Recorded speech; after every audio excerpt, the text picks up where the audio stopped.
What's poppin', everybody? Welcome back to Tjay Tv. This is episode 133, guys. Um, this video, it was supposed to be about an hour and a half long. I don't know where the file went or why it cut out, but it cut out a whole bunch of stuff.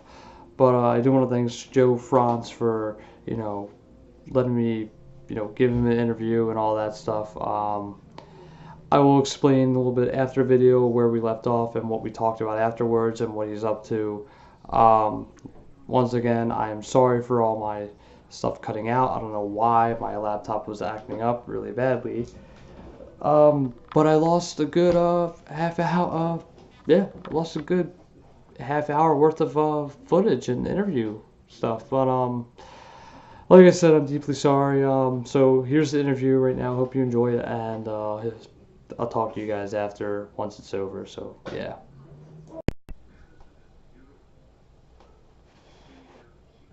Welcome back to Tjay Tv episode 133. I'm here with Joe Frantz. This is my second. Actually, it's Frantz. Frantz. Oh, well, hey, this is like my second. Phonetically, it's France, but yeah. It was actually when my ancestors came here from Sicily, it was France. But see, back then it was a little bit different. Yeah. So you would move in with neighborhoods full of your own ethnicity. You would move into the neighborhood they told you to move in. Yeah. And so we were Sicilian, but they wanted us to fit in with the Germans. Right. So they said, you would now have a German name. Don't tell anyone you're Sicilian, you'll get killed. So we became German, so that became Franz. Well, anyways, you are my second biggest guest, next to Rap. So of course. How you doing, man? Like, what have you been up to lately? Nothing. I've noticed he has some trophies on the wall. I was pretty impressed. He's a 3rd-degree black belt. Yeah, I don't think anybody's ever. Maybe they do. So what do you do if someone grabs you like this? Okay, you're in the Wawa. Someone says, "Hey, man," what do you do? Just do that. And then what? Well, don't really do it. Do it in slow motion. Okay, all right, so someone grabs like you like do this. that. Okay. And then I can just like either that or. And then I double over, then you hit me in the nose. Yeah. Pretty good. Yeah, I wasn't gonna do Let's do it in slow motion. Hey, you punk. And then. There you go. You follow up. Okay, I knew there was a follow up. So what was my childhood like? Was that the question? Yeah. What was your childhood like? My childhood was lonely.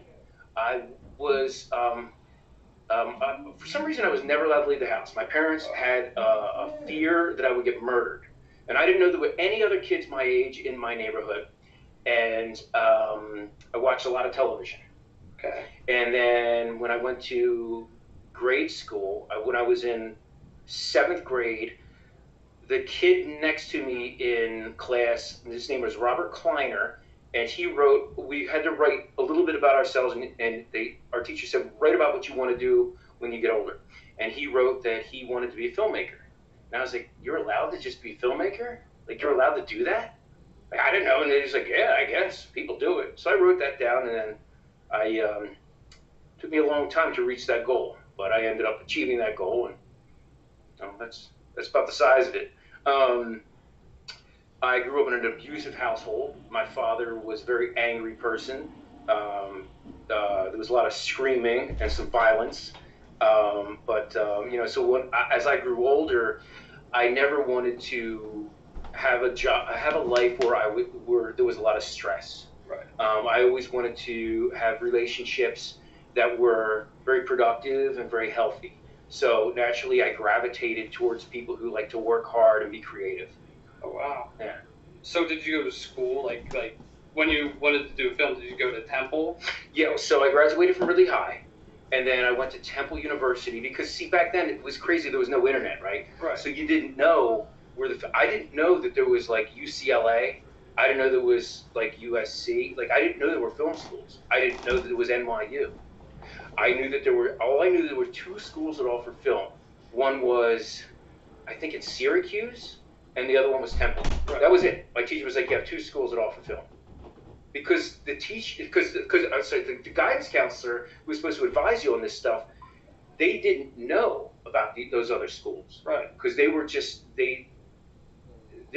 to people who wanted to do film. Right. So I thought there were only 2 colleges in the world that offered film program, Temple and this other one. I think it was Scranton or something like that. Anyway, so I decided to go to Temple because it was closer to home. And I spent 3 years there. It was 2 years before I was ever allowed to touch a camera. And back then it was a lot different. So you went to a university because that's where the knowledge was, right? So now you have the internet. So I can Google in filmmaking and learn how to make a film by watching other people make films. Back then, you couldn't even get a movie with like a director's commentary on it. There was no, as a matter of fact, my first 2 years of film school, there were only 2 people who visited our classes that were actually filmmakers. Right. Other than talking to our teachers about the independent films they were making, talking to a filmmaker was rare. So by the time I graduated, again, so what you would do to get a job was you would wait for a newspaper to come from New York City. Well, first you go through the phone book. Right. And you look at like shooting weddings, because that was the only job there was. Yeah, there was that, and QVC. QVC was your original home shopping network. Right. So they would have like your little infomercials. They would sell you like necklaces or the Capo di Monte, King of the Hobo, statues and that kind of stuff, and jewelry. And women would sit there with credit cards and phone in orders. So that was a local job. They gave me a rejection letter, and I think I kept it. I looked for it a couple months ago. I couldn't find it, but so I couldn't get a job shooting weddings because I had no experience. Right. And so what you would do is you would get a newspaper from New York City, and you would go to the library and get that newspaper, and then you would look at the want ads of different job descriptions. Right. Usually production assistants was the only thing I was qualified for. So then you would send them your resume in a letter. Okay. Sometimes they would have a fax machine, but it was very rare. Right. So you would send them a letter, and then they would just never get back to you, and you never get hired. Oh, wow. So then I decided I was going to be a teacher. And because I had dropped out after 3 years of college. It was depressing. The reason I didn't like college was because I had never met more people in one place that were less interested in learning. Right. Temple, unfortunately, was full of kids who loved to party and drink beer and waste their parents' money and tuition. See, I did the same thing. Oh, you did? So I went to Delco County for 4 years. Uh-huh. I've completely fucked up my first semester. And then my dad made me pay it. What'd you take? I took communications. Mm-hmm. And like when I went to Delaware County, like I took my placement test. I just completely bombed the placement test, got into the lowest math, lowest reading. I was like, whatever, dude, I don't really care. Yeah. Went there for 4 years. Then I went to Westchester. Okay. And I sat in class one day, and this is when me and Tori were like dating. So I'm sitting there in class, and it's like it's communication theory. It's about the theory of how people communicate. Like, say, sure. Me and you. I taught communications. Yeah. Yeah. So it's just like I'm sitting in class. I'm like, what the fuck am I doing here? Yeah. So I'm just like, babe, I'm like, I want to leave. She was like, what do you mean? I was like, I want to get out of school. What did you want to do? YouTube this, because I've been doing this for 3 or 4 years now. Okay. So what year are we talking? When did? Last December 2017. So it's all very recent. Yeah. Okay. So now it is January of 2018. So this is last year, 2017. Yeah. Okay. Gotcha. So then I just started doing YouTube. My first video ever, which is actually premiered a year today, which is like awesome. Going to Satansville. Thank you. And then I hit, at some point, my goal was to hit 1,000 subscribers. I'm at 1.5K. Fuck yeah. Or 1.5, whatever. And I'm like, Jesus Christ, like, that's really great. Yeah, congratulations. So then, thank you once again. So then I was like, you know what, commercials are a good idea. Because I've listened to, like, you guys. I've listened to, like, other people, like Gary Vee, for instance. I'll listen to him every now and then. I asked Randy, because I interviewed him on my show. Randy Bates. Randy Bates. Of Arisafa Farms, where we filmed the CKY music videos. We filmed scenes from Jackass, MTV's Blastazoid. We filmed a lot of stuff there. Randy Bates is a hell of a guy. Yeah. Oh, a lot of Viva La Bam, too. Yeah. Then I asked him, I was like, hey, like, can I film for you guys, like a commercial or something? So he was like, why don't we do, like, I think it was like a how-to video. And, like, I'm not experienced with filming. Editing, I suck at it. So I did it. And when I first did the, like, whole, like, you know, how-to video, it was an hour and a half worth of footage. And, like, a lot of editing. It took me at least a good 8 hours to edit that. And I'm just like, whoa, like, yeah, this is something I kind of want to do. Editing's intense. It is. But it's very fun, too. And, like, it's original to me. Mm-hmm. That's why when I do my, like, vlogs, like, I don't really like doing, like, fake videos, like, on YouTube. Like, it's fun to watch, but I'd rather do, like, videos, like, the real-life version of me. Mm-hmm. And like many people always think that like, oh, you're fake. I'm like, no, like this is a real life version. Yeah. And that was my entire goal. Cool. I didn't want to be in school because, you know. Yeah. Well, school is great. College is great if you want to round out your education with academics, Right. and you have someone to mentor you. You know, that's one thing that you lack from watching DVD and Blu-ray commentaries, making ofs, and people on the internet who teach you how to do things. You know, Right. one of the things you gain from a college is your education is rounded out. One of the things that I learned that I was pleasant surprise, was completely unexpected, was like intellectual heritage. You know, like reading Aristotle and Plato, and learning about the works of Socrates and Shakespeare, and learning about the Bible and the Quran, and like, you know, all of these. And I took a lot of religions courses and a lot of philosophy, and I learned things that I didn't have the wisdom of knowing that this body of knowledge existed until people sat me down and taught me. And I'm forever grateful to have had that experience, because a good teacher will teach you not only facts. So let me back up. The worst type of teaching is someone who tells you to memorize facts. Right. And don't round it out with anything. So the best way you can learn is when someone teaches you how to critically think for yourself. They present you with facts and tell you different ways to look at them. You know, there is no right or wrong side of history. You know, there's only certain ways of looking at the world. I found that one of the most valuable ways I could learn about history, because I'm dyslexic as well. A lot of people don't know that. I suffer from dyslexia, and it was bad when I was a kid. And then it kind of, when you have dyslexia, it kind of tapers off when you're in your 20s, Yeah. and then it comes back later on in life. So as far as learning dates and all that stuff, I couldn't do it. But one of the things that really helped me was atlases. So historical atlases. So it's like you're not only learning history, but you're learning it through geography. And I was like, oh, so that's why Hitler couldn't get over the Alps. You know, like that's why Hitler couldn't invade, because he had the Alps. You know, it's like, you know, that kind of stuff where, like, you know, when you're looking at the way Europe was dissected many times over between World War I and World War II. It's like, now I understand what the hell Auschwitz was, or whatever, all those different weird countries that don't exist anymore. So anyway, I'm totally digressing. I do that a lot. So it's fine. Yeah, but education's a fine thing. So if you're going to learn about film and that kind of stuff, that's cool, but always learn about other things, right? So there's art, there's poetry, there's politics, there's philosophy, there's relationships, and sociology, and psychology. Learn about all the ologies, and you'll find yourself in a lot better of a place, and if you only learn one thing. Right.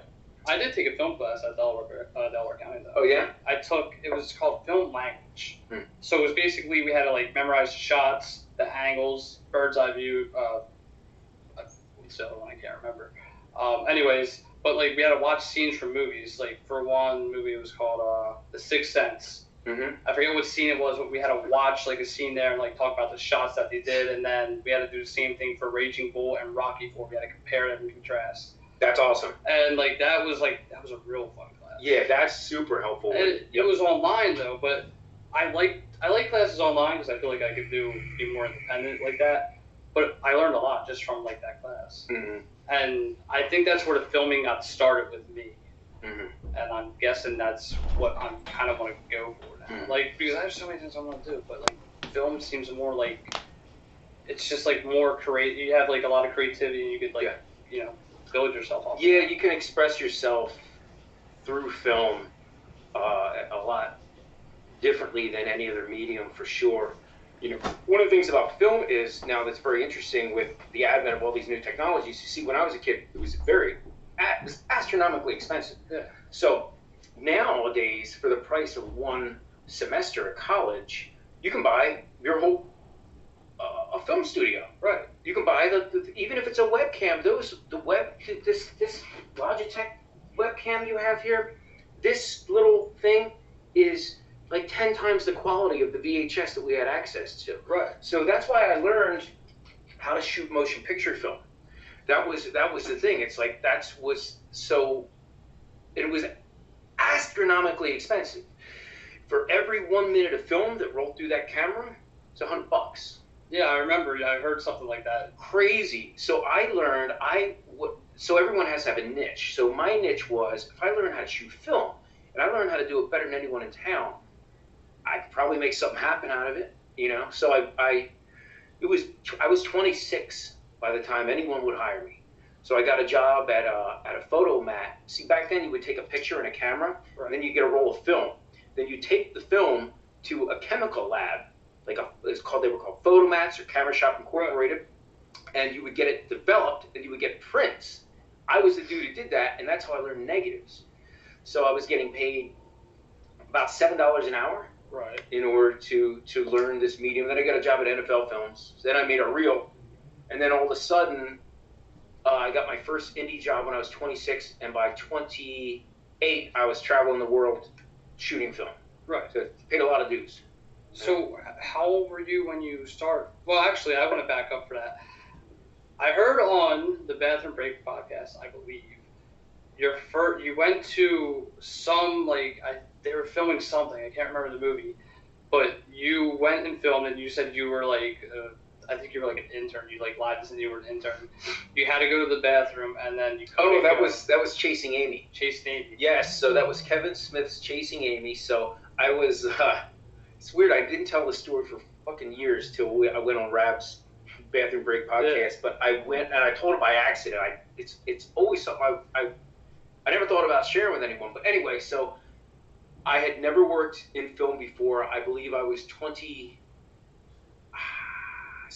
or 24. Okay. And I went to the coffee shop. So that was like a Borders books. Right. And so that was where the filmmaking magazines were. Right. So there was indie filmmaker magazines, and there was one I think just called Filmmaker, and there was there's magazines. There was only a couple. So I go there to check them out. The girl behind the counter, I got to know her. She said, Kevin Smith's making his new film. He's making Chasing Amy. And I was like, where's that filming? She's like, at a place called Red Bank, New Jersey. And I was like, oh, okay. So I got in my car. Now, there's no phones back then. Right. You don't have a cell phone. You certainly don't have a fucking map thing in your car. You don't have any kind of technology. Right. So I went to toll booths and asked toll booth people how to get to Red Bank, New Jersey. I bought a map and got there. I got lost 19,000 times. And by the time I got there, so there was I go into this in detail on Rab's Bathroom Break podcast, but there was a point when I had to take a piss, and I couldn't find the bathroom, and there was nowhere to go outside. Yeah. And after an hour of looking for the bathroom, I pissed in the closet of. Okay, so when you look at the movie Chasing Amy, there's a scene where they're in their comic book studio and they're drawing and stuff, and so there's a door in the background, and that's the closet, and I pissed in the fucking closet because I couldn't go outside. Yeah. There were cops everywhere, and there was all these crew people, and it was that was. I hope Kevin Smith doesn't find out about that. Well, never know. So, and then that's when you went to. Didn't you meet up with Bam afterwards, in a couple more years? Yeah, that was. I met up with those guys in 1998 or 1999. I think it was 1998, and that's when we did. I was producing this Bikini Girl film for my boss. I worked in advertising back then, so my boss had these films that he would make called the Bikini Bandits, and they were a lot of fun to work on. He wasn't shy about a good production quality and throwing money at it. Right. So he had a lot of money. A very smart guy, a hard guy to work for. His name was Steve Grass. He owned a place called Gyro Worldwide, an ad agency. And they were the only game in town, and he was great at his job. He was hard to work for because, and I appreciate this, and I always appreciate it. He gave me a shot. He saw my little film reel that I made, and he's like, look, you're making these weird independent films. I can put you to work because you're going to sink or swim. So he goes, I'm going to throw you into the fire and see if you burn. I'm going to throw you in the water. Literally, you'll sink or swim. You'll get fired in a week, or you'll have a place with us. Wow. So I was like, I won't let you down. So he's like, all right, I'm going to give you a budget. Start booking your flights. I'm like, shit, I never booked a flight before. I've never been out of Ridley Park. I've never been out of Philadelphia. I've never been out of the state, you know? Yeah. So now he has me going to London and France and New Zealand and Japan and all this stuff. So anyway, I'm working for him doing these films called The Bikini Bandits about these chicks in bikinis with machine guns robbing convenience stores. It's a ridiculous concept, but it was fun as hell to work on. And so I was producing that, and Bam and Ryan Dunn showed up. Right. And Bam said, hey, my name's Bam. I don't know if you ever heard of me, but he goes, I know that you shoot film, and my brother wants to make a music video. He's in a band called CKY, Right. and the band's called CKY, and the music video is called 96 Quite Bitter Beings. And I was like, well, do you have a script and a storyboard? He goes, well, I know what that stuff is, but I don't have any of that stuff. So I was like, what do you want to do? And he's telling me about kicking his brother off a bicycle and stunts. And I was like, well, how are we going to do these stunts without anyone getting hurt? He goes, well, we don't fake it. We just do it and we get hurt. I was like, so your brother's going to cruise down the street on a bicycle? You're going to run up and Captain Kirk run and kick him off the bicycle? And he goes, yeah. And then he's talking about crashing a car into a bridge. I was like, well, what about permits? I was like, well, how are we going to get the car? And how are we going to get permits and insurance? He goes, fuck it. We're just going to buy a car for $100 and crash into the bridge. Right. And I was like, oh, I'm there. And he goes, I don't have any money to pay you. I said, don't worry. As long as you pay for the film, I'll enjoy shooting the film because film's so fucking expensive. I can't afford to do it myself. Yeah. And that video got on Total Request Live. And it was on full rotation on MTV. And so that kind of kicked off our relationship. And that's when you started filming CKY. That blossomed into the CKY videos. There was another shooter at the time, Ryan G, who I sold him my first Bolex camera, 16mm camera. And he started traveling Europe. And so they needed a new cinematographer. So they got me, and so that blossomed. We did the CKY videos, and we did Haggard the movie, and that blossomed into, then we started doing Viva La Bam. Right. And all that other stuff. A whole little wave of entertainment that lasted for about 8-9 years. You guys and there's a reason I'm blowing this. You'll notice when I smoke this, I blow it into my shirt. That's because his parents are downstairs, and I don't want them to smell it. Yeah. Yeah, I got a month plus here to live anyway, so less than that. They'll come in here. If my sister goes back from Rhode Island, she's on twins, but oh yeah, if they're in here. Mom, what's this smell? I don't know. Incense. The neighbors are burning incense. No, they do. They actually smoke weed. Oh, do they? Yeah. Oh. And so we had the window open in the summer, and she's like, "Babe," I'm like, "What?" She's like, "I smell weed." I'm like, "Ugh." I don't know what weed smells like because I never smoked. But you guys got away with a lot of shit though. Like some of the things I saw, like I was 13, 14, mind you, and like I was watching this, I was like, you guys got away with that? And like listening to you guys on the show, I'm like, is that actually like true? Like, well, some of the shit we didn't get away with, like on Viva La Bam when we brought the elephant to we brought an elephant on set, and so there was Bam was supposed to build a castle and a moat in his parents' house. Right. And so he turns the house into a fucking castle. So it's like the art department comes, they make this big paper mache and wood castle wall around the house. And then for some reason, someone wanted to bring an elephant. So we got an elephant. And so, yeah, they find us with all kinds of ordinances, illegal construction. They actually created a sound ordinance law just over our show. Because they didn't like the noises we were making, yeah. And a lot of the neighbors, when Bam lived at the castle, a lot of the neighbors would call the cops. They would sit there with a telescope, like looking at what we were doing at night.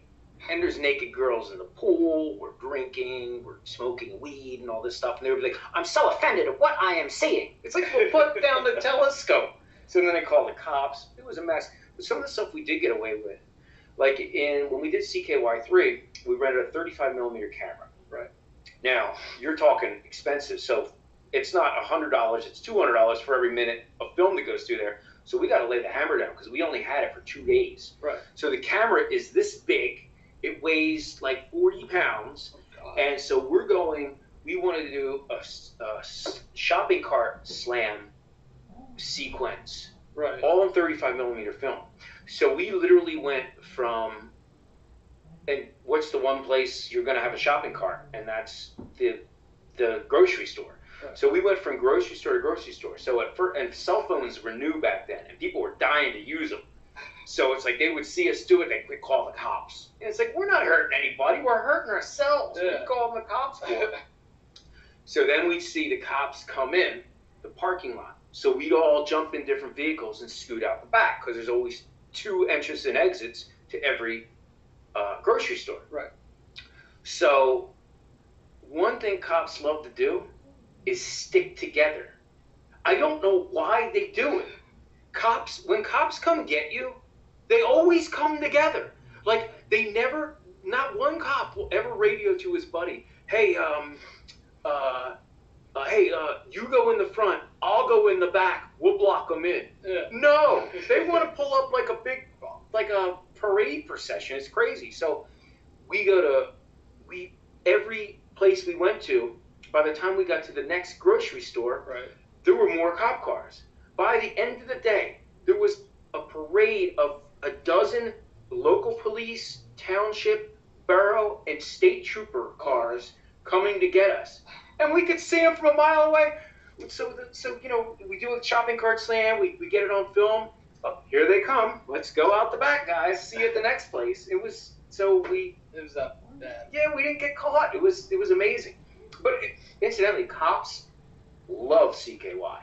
Really? They'll bust you while you're doing it, but after the tape's out, they love it.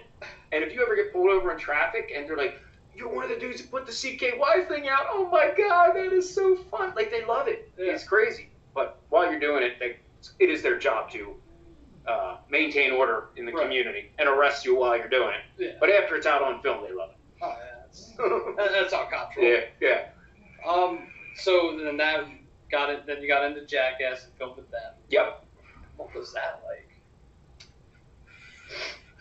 So as far as Jackass went, I didn't work on Jackass 1 because I was doing the post-production work on Haggard. Okay. And I always regret not being able to work on Jackass 1, but it was do Haggard or do Jackass, and I couldn't do both. So I had to pick one, and I didn't want Haggard to wait. I wanted to get that out, So I did Jackass 2, 2.5, 3, and 3.5.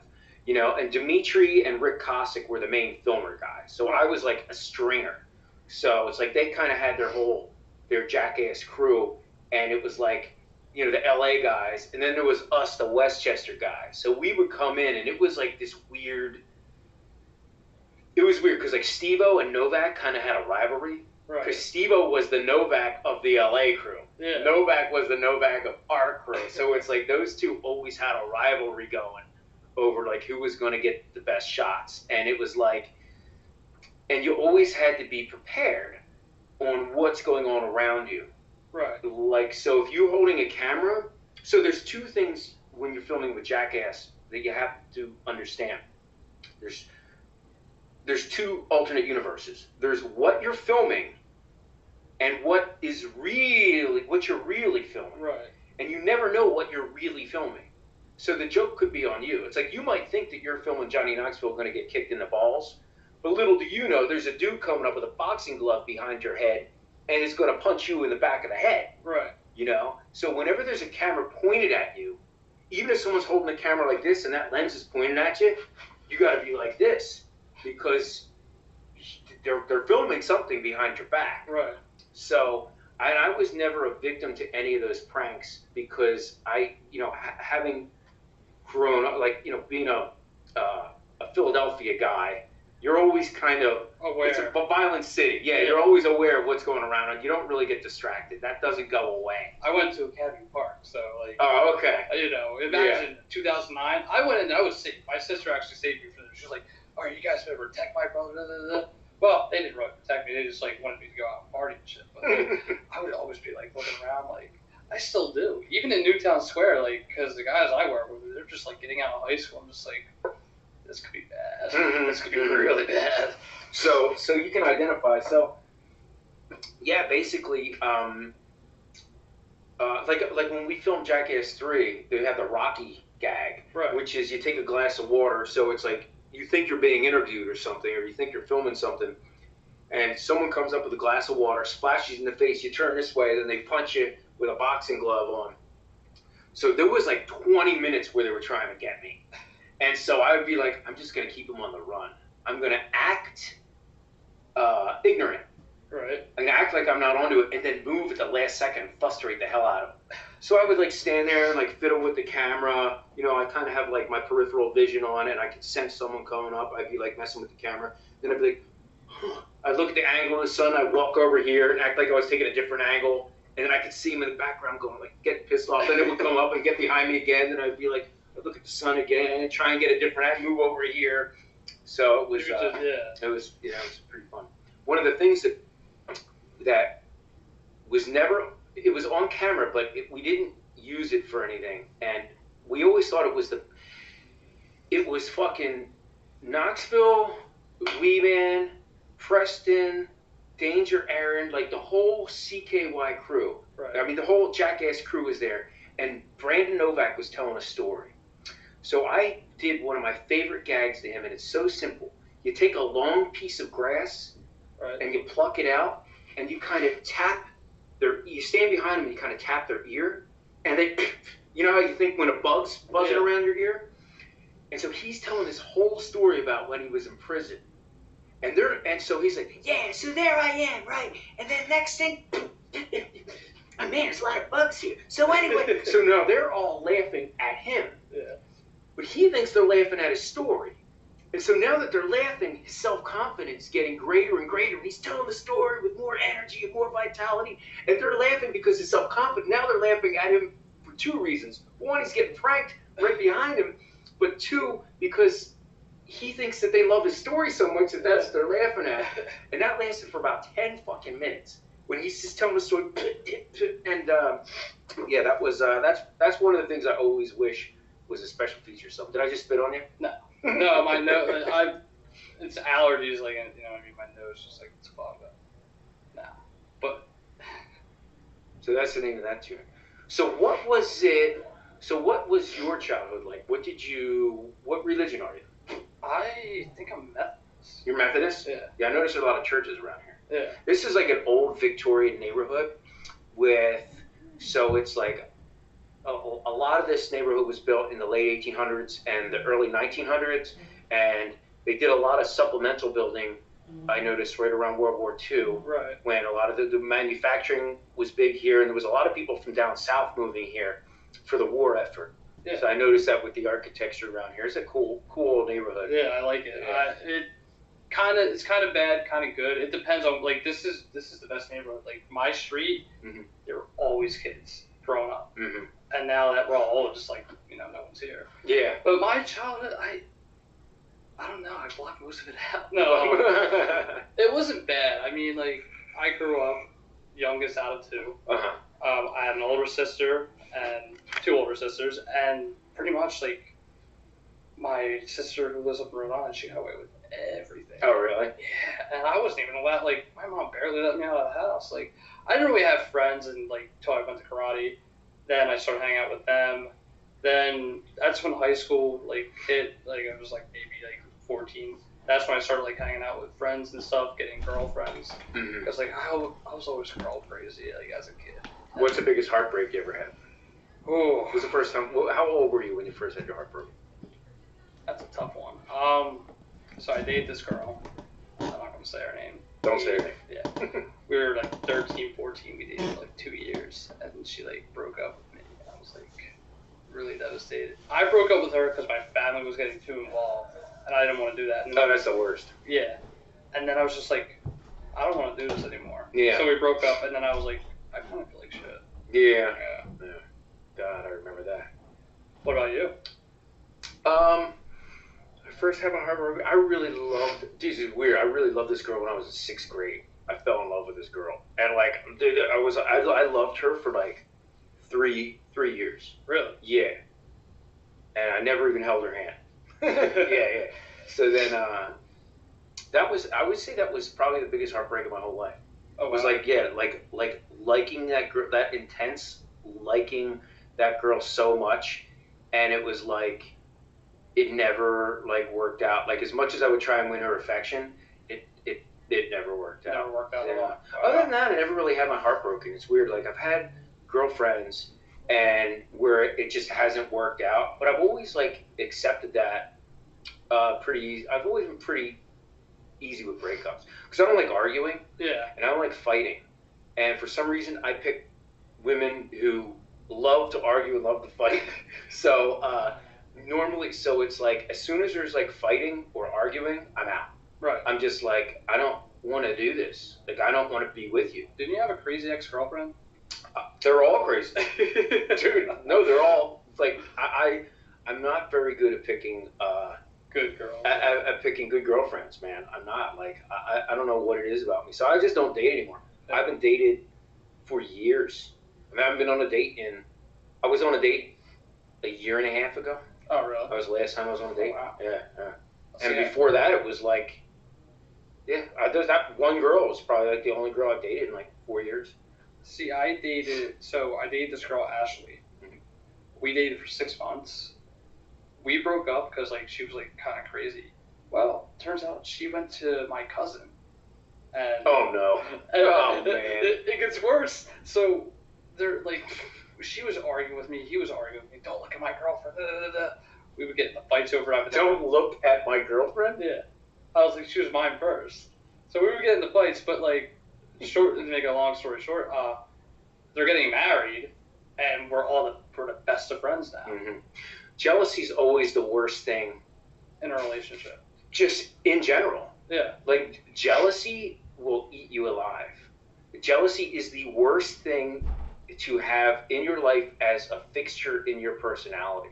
So if you're jealous of someone for over career or wealth or relationships and stuff, like that will decrease your quality of life and probably decrease your lifespan. The Right. stress of jealousy. So if you're a jealous person, let go. Believe me. Do whatever it takes. Go online, look at self-help courses, meditate, like find like moments of introspection. Like you have to let go of jealous feelings. It will kill you. Yeah. I mean, when we first started dating, there was this like guy who would always text her. I'm getting real jealous because I didn't know who the hell he was. Oh yeah. But after like us getting through everything. Well, that's different. Because it's weird. It's like, because I've been on the other end of that. So I've been on the end where like I've had girlfriends and like I would have like an ex-girlfriend or a girl that was interested in me or I was interested in her texting me and stuff. And so it's like there would always be a point where I would always have to be like okay, like talking to you, like like I would text them or whatever, talk to them. I'd say, look, we're friends, but it's like having you around is like putting me in a compromising position because I don't want to hurt the person I'm with. Right. And it's like we have had a past, and if I spend too much time with you, it's going to feel weird for this other person. So, and then there's other girls who like will try and woo me away from the girl I'm with. Right. And I got to tell them, I'm like, dude, I don't want to do that. Like, we can't be friends if this is what you're going to do. Exactly. It's like, I remember I was dating one girl, and this girl was my steady girlfriend. Like, we've been going out for like 2 years. And then a girl I used to date wanted to go to lunch. And I agreed to go with her for lunch, but I didn't tell my girlfriend because I knew she'd be jealous. Right. And as I'm eating with the girl I used to date, I'm like, this is wrong. Right. Because I wouldn't want my girl, even though I'm not cheating or there's nothing nefarious or wrong about this, I wouldn't want my girlfriend to do this. Right. So I never did that again. But yeah, it's weird. It's like you don't want to violate someone's trust. And there's one thing worse than getting caught in the act, and that's being blamed when you haven't done anything. Oh god. Oh no, I have a great story with that. We were in bed, and like I guess I was dreaming, and like I said, "Oh, Ashley." Oh. And she wakes up. Oh no. And she's like, she's like getting all like dressed in the shower. I'm like, what's wrong? Why are you talking? She's like, who the fuck's Ashley? I'm like, I don't know. I don't talk to any Ashleys. I was like, there's only 2 Ashleys I know. Oh man. I don't know what I was screaming about. I used to date this one girl who snored. Oh god. And I would shake her like it was bad. She had like sleep apnea. Beautiful girl, but she snored like a hippopotamus, man. So I would have to shake her awake. Yeah. And I'm like, stop. You're snoring. So the guy who she dated after me, so we were still friends, but we just stopped dating. Yeah. It didn't work out. So she would snore, and when he would wake her up, she would say, Joe, come on, Joe. And she would call him my name, and he already didn't like me. Oh, God. And so you can imagine how much his animosity grew, because to get her to stop snoring, he'd have to shake her and hear her say my name. Oh, my God, dude, that guy hated me. What was his name? Clem? Yeah, it was weird. Yeah, I think his name is Clem. But, Jesus. Well, that was college. What the hell? I don't know my share of college. This girl, Gabby, I dated. Whoops. Oh, well. Sorry, Gabby. She doesn't watch my... She blocked me after this. We dated for a month. She broke up with me out of nowhere. I'm like, all right, that's kind of fucked up. And then she started dating this guy named PJ. So when I first did this... Oh, no. I was like, you know what? Let me just fucking thrash... And I didn't thrash her. I just, like, said, this girl I dated. She's dating this guy named PJ. I guess she wanted the P rather than the T. And she saw that. Well, that sounds perverted anyway. Yeah. So it sounds like there's an innuendo there. It's like, you could read into that, definitely. And she got real mad, and we don't talk anymore. Oh, well, that's the name of that tune. And she used to work at a restaurant, too. And my parents always went to that restaurant. They would always invite me to go. And every time I would go to that restaurant, she would be there. Oh, man, that's the worst. And I got chocolate milk one time with, it looked like a loogie in it, because I felt it in my mouth. Like, what the fuck is this? And I spit it out. I was like, ew. You drank her loogie? I don't know what it was. So, like, I drank it out. But I spit the loogie out, and I was like, fuck this. And I, like, threw up in the bathroom all over the place. Oh, man. You know that Denny's over there on, in Essington? Yeah. Okay, there's a Denny's in Essington. When I was there, one time I drank a soda there, and then I looked at all my friends' sodas, and there were gnats in the soda. Oh. And so it's like, I realized it, like, because I was thirsty, I drank all mine down. I realized I drank all those gnats, and I complained to the manager, and he got mad at me. He goes, well, then I'll give you the soda for free, okay? I'm like, no, I'm not paying for anything. I'm not eating here. Yeah. And, like, we got in this big fight, and he actually called the cops. Oh, really? Yeah, because I ordered. I didn't eat the food yet. I Wow. just drank the soda, and that son of a gun called the cops, and I had to leave before the cops came. Yeah, I never went back to that Denny's. No, actually, I went back to that Denny's like 20 years later. Right. But it's like, yeah. So don't ever eat at the Essington and Denny's if you don't want to drink bugs. That's the moral of the story. No, I've had my fair share of like stories with like guys like. So a lot of girls at the bar. That's why I don't go to the bar anymore. I did a lot of horrific things. I was a bad guy. I wasn't really a bad guy. I just like fucked a lot and like made people cheat on me, I guess. You made people cheat? Oh, I wouldn't even say that. Like, so for instance, there's this girl my dad and I used to work with. She was a banker, and we were like in the parking garage. I would always go up there. Well, she was sitting at the bar with her mom and her friends. She was just like, yeah, you're kind of cute. I was like, yeah, you're kind of cute too. I was like, wait, are you married? She was like, no. So we start making out. Turns out her husband, this big like marine looking dude, no. is down the other end, like looking at me. So like I didn't know anything about it. So you know, the next week we go in the bar. He's like, "You ever fucking touch my wife again? I'm gonna fucking kill you." Wait, they were married or going out? They were married. Oh my god. She wasn't wearing a ring or anything. So he threatened to kill me. Yeah. And then to top things off, Was he still going out with her? Did he stay with her? yeah. Why would you stay with your wife and she's making out with some dude in the car? Well, we were in the bar, and like he was on like the other end of the bar, watching us. Wait, he watched you make out with it, and Yeah. he didn't say anything then? No. Why? Because like she was with her mom, and her mom grabbed her and yelled at me. She's like, "You fucking homewrecker!" And I was like, "What'd I do?" Wow. And she was drunk, obviously. Ooh. And then I made out with my sister's. You made out with your sister? No, my sister's friend's older sister, who was like 40, which. Okay. Which Tori knows, and like they make fun of me all the time. I don't know why. And why? Because she's 40?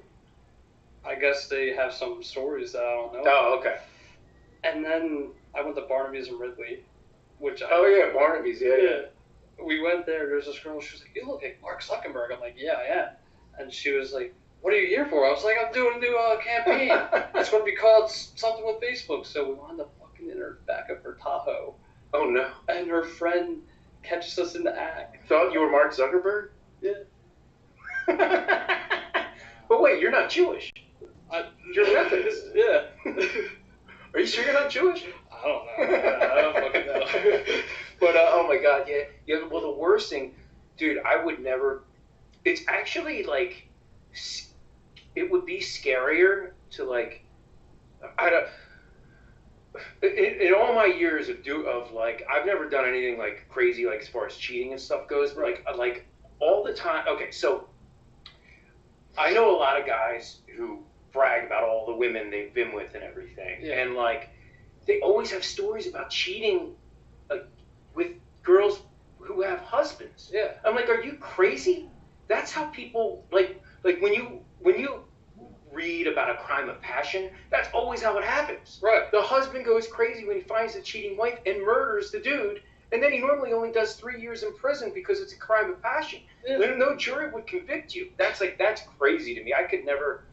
Oh man. Yeah, people who like are married and cheat. It's well, first of all, there's the whole thing where it's like when you get married, you make a vow before God, right, your friends, your family, to always be with that person, and to like violate that, it's like gotta do something to your whole persona, or like your self-esteem, or like your self-image or something. I don't know. It's I mean, I've been cheated on before too, and like I guess when I turned 21, that's when I was just like, you know what, I kind of turned into like the Bam of, like, you know how like after Ryan passed and Bam went in his like a little, that's what I kind of did. Yeah. I was pretty much just like, fuck this, I'm gonna like make sure everybody like pays for like what they did to me. I wasn't violent, but like it was just like, you were angry. I was angry. Yeah, I would drink at the bar. That's very common. And you know, hit on every girl. I mean, a couple girls cheated on me with their husbands, and I was, you know, occasionally trying to get with some other girls, and I felt like really bad after that. That can make you angry when you get cheated on. Like you feel so violated, you know.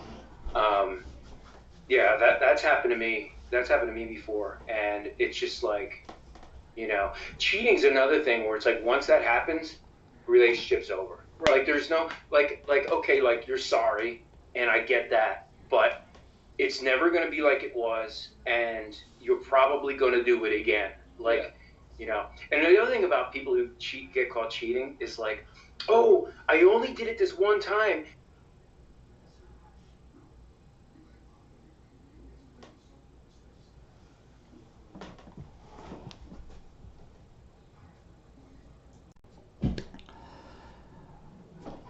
And that's where we left off. So pretty much we talked a little bit more about that, like relationships and stuff, but he mostly wanted to talk about what he's doing to the new generation. Like he's bringing back, you know, CKY 1, 2, 3, and 4. He's bringing back Haggard and Ming Hags. He's putting them on HD files for a new generation of kids who are actually watching this stuff. And he's going to live stream it in about a week, and then he's going to look into putting it out on Blu-ray very soon. So look out for that. He is also in the process of writing a second book to Dream Seller. It's going to be called The Streets of Baltimore, and pretty much that's what he's working on right now, because he just said he's going to proofread it one more time, and then he's going to, you know, start like putting it all together, this, that, and the third. He talked about the graphic novel where he got everybody to sign it, and basically he was always a fan of comic books, but he wasn't a fan of like really superheroes. He was more of a fan of indie comic books that had cursing in it and like real life problems.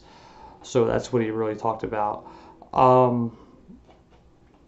like I said, I am very sorry for this being cut short like that. I didn't intend for it to be cut short like that.